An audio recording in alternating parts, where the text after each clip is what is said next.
ਪਿਛਲੇ ਦਿਨਾਂ Pakistani cricket team ਦੇ ਚੀਫ ਸਿਲੈਕਟਰ ਵਹਾਬ ਰਿਆਜ਼ ਦੀ ਕੁਰਸੀ ਤੇ ਝੁੱਲਣ ਦੀ ਇੱਕ ਵੀਡੀਓ ਬੜੀ ਵਾਇਰਲ ਹੋਈ ਤੇ ਮੈਂ ਇਹ ਕਹਿਣਾ ਚਾਹਾਂਗਾ ਕਿ ਜਦੋਂ ਇਨਸਾਨ ਨੂੰ ਆਪਣੀ ਔਕਾਤ ਤੋਂ ਵੱਧ ਕੇ ਕੋਈ ਚੀਜ਼ ਲੱਭ ਜਾਵੇ ਨਾ ਤੇ ਫਿਰ ਇਨਸਾਨ ਆਪਣੇ ਆਸਾਬ ਤੇ ਕਾਬੂ ਨਹੀਂ ਰੱਖ ਸਕਦਾ।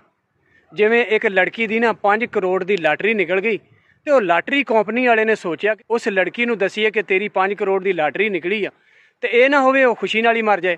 ਉਹਨੇ ਨਾ ਇੱਕ ਬਾਬੇ ਦੇ ਜ਼ਿੰਮੇ ਲਾਇਆ ਕਿ ਬਾਬਾ ਜੀ ਫਲਾਣ ਲੜਕੀ ਦੀ ਨਾ 5 ਕਰੋੜ ਦੀ ਲਾਟਰੀ ਨਿਕਲੀ ਆ ਤੇ ਉਸ ਨੂੰ ਦੱਸਣਾ ਇਸ ਤਰੀਕੇ ਦੇ ਨਾਲ ਹੈ ਕਿ ਖੁਸ਼ੀ ਦੇ ਨਾਲ ਨਾ ਉਹ ਵਿਚਾਰੀ ਮਾਰੀ ਨਾ ਜਾਵੇ। ਤੇ ਬਾਬਾ ਜੀ ਨੇ ਕਿਹਾ ਕਿ ਪੁੱਤਰ ਤੂੰ ਫਿਕਰ ਨਾ ਕਰ, ਫੈਲ ਤੂੰ ਮੇਰੇ ਹਵਾਲੇ ਕਰ।